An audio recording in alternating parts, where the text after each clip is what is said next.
Hello students, इस video में हम लोग बात करेंगे प्रेजेंट परफेक्ट टेंस के बारे में। टेंस की चल रही सीरीज़ में आज का जो वीडियो होगा वो प्रेजेंट परफेक्ट टेंस पे डिपेंड होगा। और मैंने पिछली वीडियोस में बाकी जो टेंसेस हैं उनके बारे में बताया है, प्रेजेंट इंडेफिनिट और कॉन्टिन्यूअस। अगर आपने नहीं देखा तो उसको जाके देख सकते हैं। तो शुरू करते हैं present perfect tense. Present perfect tense, इसकी हिंदी होती है वर्तमान पूर्णकाल। वर्तमान पूर्णकाल इसकी हिंदी है। हालांकि यहाँ पर प्रेजेंट है तो लास्ट में है, हूँ, हैं आएंगे, और परफेक्ट है तो चुका, चुकी, चुके, आए, खाए, गए, पिए, ये सारी चीज़ें होंगी, लेकिन लास्ट में है, हूँ, हैं ये सब जरूर आएगा। ठीक, इसकी पहचान में लिख दे रहा हूँ। पहचान क्या होगा?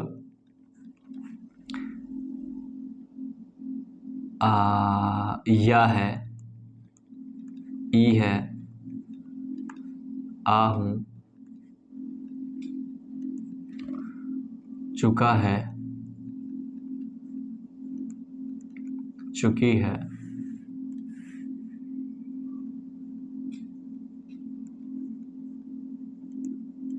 चुके हैं,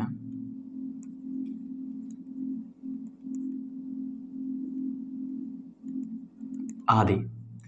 इस तरह के सेंटेंसेस आएंगे इसमें। ठीक है, तो जैसे कि एक एग्जांपल ले लेते हैं कि वह घर चला गया है।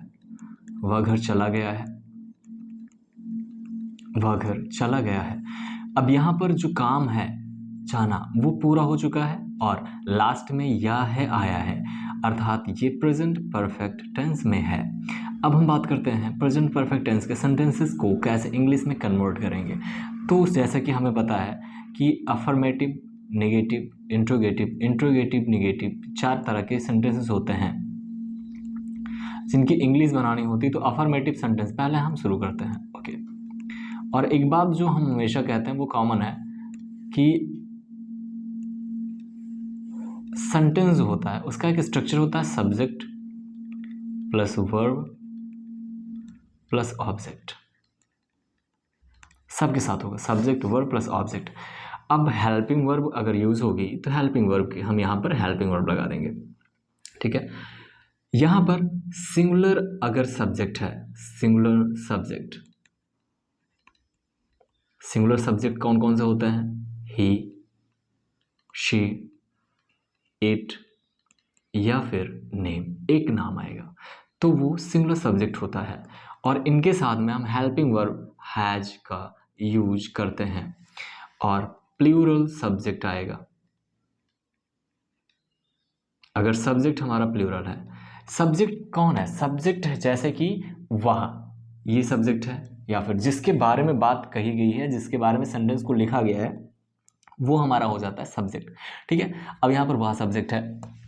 वैसे ही प्लूरल सब्जेक्ट अगर हम देखें तो नेम्स क्या आएंगे? नेम्स होंगे, एक से ज़्यादा नाम होंगे उसमें। नेम्स आई, वी, यू और दे। अगर ये सब आते हैं एज अ सब्जेक्ट, देन जो हेल्पिंग वर्ब होगी वो हैव हो जाएगी। ओके, हेल्पिंग वर्ब हो जाएगी हैव, और यहाँ पर हेल्पिंग वर्ब क्या हो जाएगी? हैज। That's it. अब शुरू करते हैं। देखो, इसके पहले में हमने क्या कहा था, जैसे कि जो प्रेजेंट इंडेफिनिट की बात की थी तो वहाँ पे लास्ट में ता है आया था, राइट? वहाँ पर हेल्पिंग वर्ब के तौर पे एस या ईएस यूज हुआ था या डू डज यूज हुआ था। और जब आया था प्रेजेंट कॉन्टिन्यूअस, तो कॉन्टिन्यूअस में रहा रही आया था, तो उसमें हेल्पिंग वर्ब क्या लगा था? रही बनाने के लिए, जैसे कि खा रही तो ईटिंग था, जा रही तो गोइंग था। ठीक है, इस तरह से था। अब यहाँ पे अगर आया, गया, खाया, पिया, चुका, चुकी, ये अगर है, ये आएगा तो हम क्या करेंगे? वर्ब की थर्ड फॉर्म को लगा देंगे। ठीक, वर्ब की थर्ड फॉर्म यूज होगी तो हमारा जो स्ट्रक्चर बनेगा वो क्या हो जाएगा? सब्जेक्ट तो हमारा रहेगा ही, प्लस हेल्पिंग वर्ब में हैज या हैव यूज करेंगे, हैज या हैव का यूज करेंगे, और प्लस में यूज करेंगे किसका? वर्ब की थर्ड फॉर्म का यूज़ करेंगे, third form of the verb use करेंगे और यूज़ करेंगे ऑब्जेक्ट का। ठीक, इतनी सी बात है। अब हम यही सेंटेंस की इंग्लिश बनाते हैं। वह घर चला गया, तो वह सब्जेक्ट कौन है? वह, तो वह की इंग्लिश ही। और अब क्या होगा, हैज़ या हैव लगाएंगे, क्या लगाएंगे? तो सिंगुलर सिंगुलर के साथ हैज़ लगेगा, तो ही हैज़। उसके बाद वर्ब की थर्ड फॉर्म, वर्ब क्या है? चला जाना, तो चला जाना क्या होता है? गो। ठीक है, लेकिन थर्ड फॉर्म क्या होता है? Go went gone, GONE gone, third form हो गई। और ही हैज़ गॉन टू कहाँ? होम। इसके बाद हो गया हमारा ऑब्जेक्ट। बहुत ही आसान। देखिए, पहले सब्जेक्ट हो गया, फिर वर्ब हो गया, फिर ऑब्जेक्ट हो गया। सब्जेक्ट वर्ब ऑब्जेक्ट, बस जो हमारा वर्ब है उसी में हेल्पिंग वर्ब जुड़ी हुई है, बस खाली। ठीक है, ये ऑर्डर होता है किसी भी सेंटेंसेस को बनाने का। ये बात हो गई है। अब कोई और ले लो, जैसे कि कोई एक सेंटेंस लेता हूँ मैं जो प्लूरल में, जैसे कि मैं दिल्ली से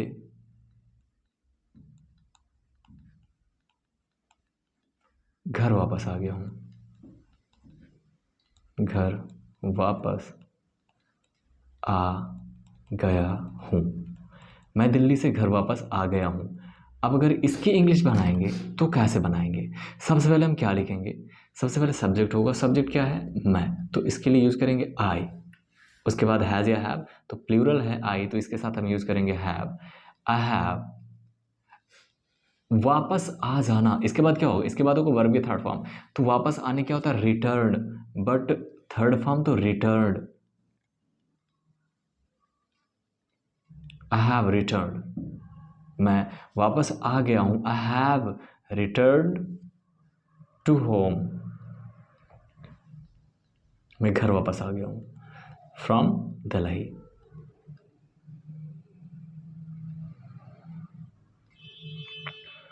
फ्रॉम दिल्ली। ओके, इस तरह से पहले हो गया सब्जेक्ट, फिर ये पूरा हमारा वर्ब था जिसमें हेल्पिंग वर्ब और मेन वर्ब मिला हुआ था, और ये पूरा हमारा हो गया ऑब्जेक्ट। इस तरह से सेंटेंसेस की इंग्लिश बनाई जाती है। अब हम बात करेंगे नेगेटिव सेंटेंसेस की।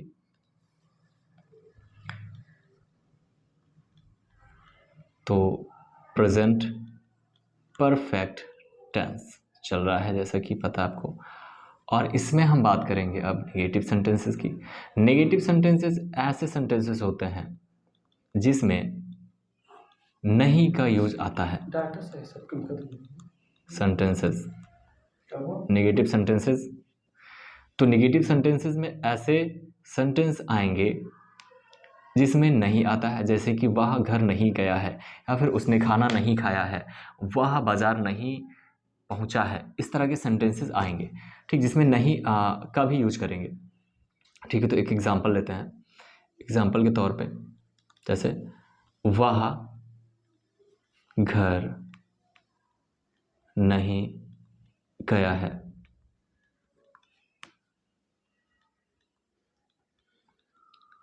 नहीं गया है। तो नॉर्मली जैसा कि आई थिंक आपको पता होगा, अगर आपने पिछली वीडियोस देखी होगी, अगर नहीं देखी है पिछली वीडियोस तो प्लीज़ जाके पहले पिछली वीडियो देखिए, क्योंकि हर वीडियो किसी न किसी कॉन्सेप्ट से रिलेटेड है और बहुत ही इंपॉर्टेंट कॉन्सेप्ट होता है उसमें। तो वह घर नहीं गया है, तो देखो जब भी नेगेटिव सेंटेंस आएगा तो हमारा जो सब्जेक्ट होगा, ठीक, फिर जो वर्ब होगा, फिर क्या होता है? फिर होता है हमारा ऑब्जेक्ट। तो अब इसमें क्या हो रहा है? सब्जेक्ट आता है, फिर हेल्पिंग वर्ब आती है, फिर जो है मेन वर्ब आती है, मेन वर्ब आती है, फिर ऑब्जेक्ट आता है। ठीक है, ये आता है। लेकिन अगर कभी भी साथ में नहीं आया है तो हम क्या करेंगे? हेल्पिंग वर्ब के बाद में नॉट लगा देंगे। जैसे कि प्रेजेंट कॉन्टिन्यूअस में क्या था? प्रेजेंट कॉन्टिन्यूअस में भी जब नेगेटिव सेंटेंस बना रहे थे तो उसमें क्या था कि वह घर नहीं जा रहा, तो ही इज़ नॉट। ठीक है, किसके बाद नॉट आया? इसके बाद नॉट आया। ठीक, और अगर जब उसमें इंडिफरेंट में थे, प्रेजेंट डिफरेंट में, तो वह घर नहीं जाता तो ही डज नॉट। ठीक है, देखो हेल्पिंग वर्ब के बाद में नॉट आ गया। ठीक है, तो नॉर्मली अगर नेगेटिव सेंटेंस हो तो नॉर्मली हम हेल्पिंग वर्ब के बाद में नॉट लगा देते हैं, तो यहाँ पे फिर हम वही करेंगे। वह घर नहीं गया है तो क्या होगा? अगर अच्छा ये होता है कि वह घर गया तो he gone to home, he gone to home. ठीक है, ही गॉन टू होम हो जाएगा। बट अब यहाँ पर नहीं है तो he has gone to home होगा, है ना? He has gone to home, but अगर यहाँ पर नहीं आया तो ही हैज़ नॉट हो जाएगा। बस सिंपल से केवल इतना करना है। आप जो प्रेजेंट परफेक्ट टेंस है, प्रेजेंट परफेक्ट टेंस के नेगेटिव में क्या करेंगे, हम हेल्पिंग वर्ब के बाद में नॉट लगा देंगे। अगर यहीं पे प्लूरल होता कि वह मैदान में नहीं पहुँचे हैं, वह मैदान में नहीं पहुँचे हैं, ठीक है, वह मैदान में नहीं पहुँचे हैं। अब इसकी इंग्लिश कैसे बनाएंगे, तो सब्जेक्ट पहले दे, उसके बाद वर्ब आता है, लेकिन वर्ब के पहले हेल्पिंग वर्ब, तो दे के बाद हैव, उसके बाद हेल्पिंग वर्ब के बाद में जस्ट नॉट आ जाता है। मैंने जैसा कि बताया, ही हैव नॉट रीच्ड कहाँ, टू फील्ड, बस रीच टू फील्ड। ये इतनी सी बात है नेगेटिव सेंटेंसेस की। अब इसके बाद आता है इंट्रोगेटिव सेंटेंस।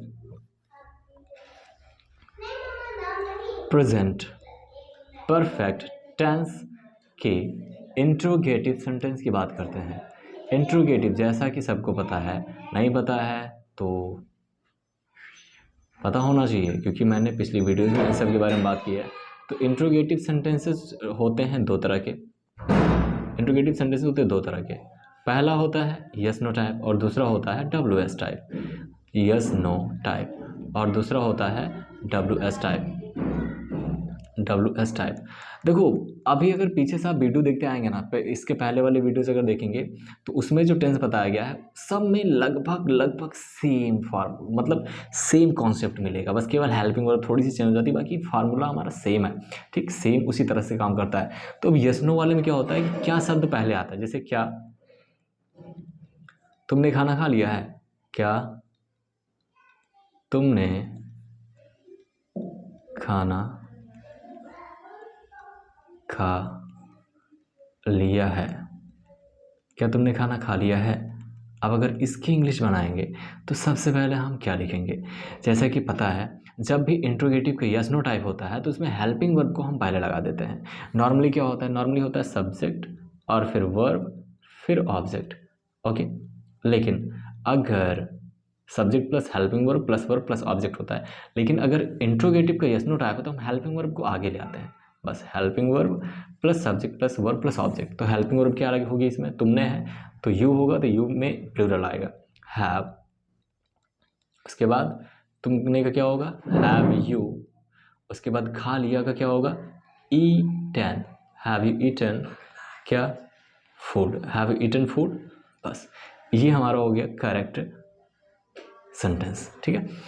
तो इस तरह से अब जैसे कि कोई अगर दूसरा आता है जिसमें ऐसे ही हो तो हम यही करेंगे, हम हेल्पिंग वर्ब शुरू में लिख देंगे, उसके बाद सब्जेक्ट, उसके बाद वर्ब की थर्ड फॉर्म, उसके बाद ऑब्जेक्ट, बस हेल्पिंग वर्ब सब्जेक्ट वर्ब की थर्ड फॉर्म ऑब्जेक्ट। ये कॉन्सेप्ट आपको याद रखना है, प्रेजेंट परफेक्ट टेंस के इंट्रोगेटिव सेंटेंस बनाने के ये नियम होते हैं।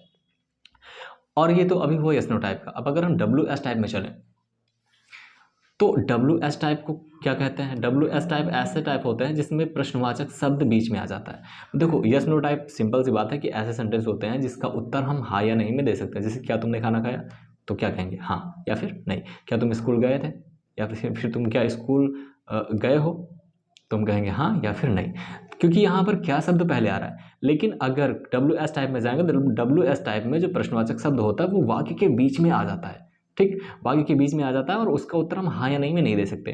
जैसे कि तुमने क्या खाया है, देखो यहाँ भी क्या आया हुआ है, लेकिन यहाँ पे क्या वाक्य के बीच में आ गया, तुमने क्या खाया है, क्या खाया है, और ये प्रेजेंट परफेक्ट टेंस है क्योंकि यहाँ पर लास्ट में यह आया है। अब इसकी इंग्लिश कैसे बनाओगे, तो यहाँ पर देखो अभी जब इंट्रोगेटिव था तो इंट्रोगेटिव में क्या था हेल्पिंग वर्ब पहले लगाते थे, ठीक है, लेकिन अब यहाँ पे क्या करेंगे, ये हाँ इंट्रोगेटिव यस नो वाले में हेल्पिंग वर्ब पहले लगाते, लेकिन यहाँ पे WS टाइप है तो हम क्वेश्चन वर्ड को पहले लिखेंगे व्हाट, उसके बाद सारी चीज़ें सेम है ऐसे ही, हैव हेल्पिंग वर्ब फिर subject what have you eaten verb की थर्ड फॉर्म, तुमने क्या खाया है, बस क्वेश्चन मार्क हो गया।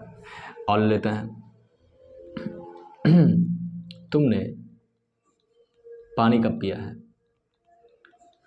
पानी कब पिया है, तुमने पानी कब पिया है। अब इसकी इंग्लिश कैसे बनाएंगे, कब को हम पहले लिखेंगे व्हेन, उसके बाद हेल्पिंग वर्ब लिखेंगे। हेल्पिंग वर्ब क्या होगी, हैज़ या हैव, तो यहाँ पे प्लूरल है तो हैव होगा, when have you, when have you तुमने। और उसके बाद वर्ब की थर्ड फॉर्म, वर्ब क्या होगी, पिया है तो पिया क्या होता है, ड्रिंक, ड्रैंक, ड्रंक, ठीक। तो when have you drunk water, object हो गया। अब चाहो तो इसका स्ट्रक्चर लिख सकते हो। क्वेश्चन वर्ड मैंने पहले लिखा हुआ है,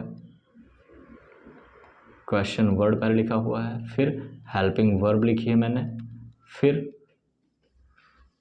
सब्जेक्ट लिखा हुआ है, फिर वर्ब की थर्ड फॉर्म लिखी हुई है, फिर ऑब्जेक्ट लिखा हुआ है। देखो फार्मूला हमें नहीं सीखना, हमें इंग्लिश सीखनी है, ठीक। तो इंग्लिश प्रैक्टिकली है, तो प्रैक्टिकली ही हम सीखने की कोशिश करेंगे। ये इतनी सी बात हो गई। प्रेजेंट परफेक्ट टेंस के इंट्रोगेटिव की बात कर ली है हमने, ठीक। अब इसमें तुमको करना क्या है कि जितनी ज़्यादा एक्सरसाइज हो सके उतनी ज़्यादा एक्सरसाइज करनी है, खुद से क्वेश्चंस बनाने, खुद से सेंटेंस बनाने, उसकी इंग्लिश बनाने की कोशिश करनी है। ओके, तो अब एक और टाइप बचा हुआ है जिसको हम इंट्रोगेटिव और नेगेटिव कहते हैं, कम मिसलीनियस कहते हैं। मतलब इंट्रोगेटिव भी आएगा और नेगेटिव भी आएगा, तो इसमें बिल्कुल भी परेशान होने की ज़रूरत नहीं है। मैं ये जो टाइप है सेंटेंस का, ये मैं सब में बताता हूँ और सब में मैं यही कहता हूँ कि इसमें कुछ नहीं करना, जैसे नॉर्मली करते हैं वैसे नॉर्मली करके सब्जेक्ट के बाद में नोट लगा देना है। जैसे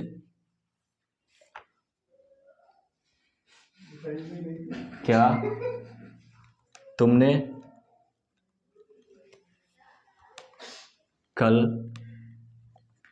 खाना नहीं खाया है, नहीं खाया है। क्या तुमने कल खाना नहीं खाया है। अब देखो यहाँ पर इंट्रोगेटिव भी आ गया है और नहीं भी आ गया, मतलब यहाँ पे नेगेटिव भी है और इंट्रोगेटिव भी है।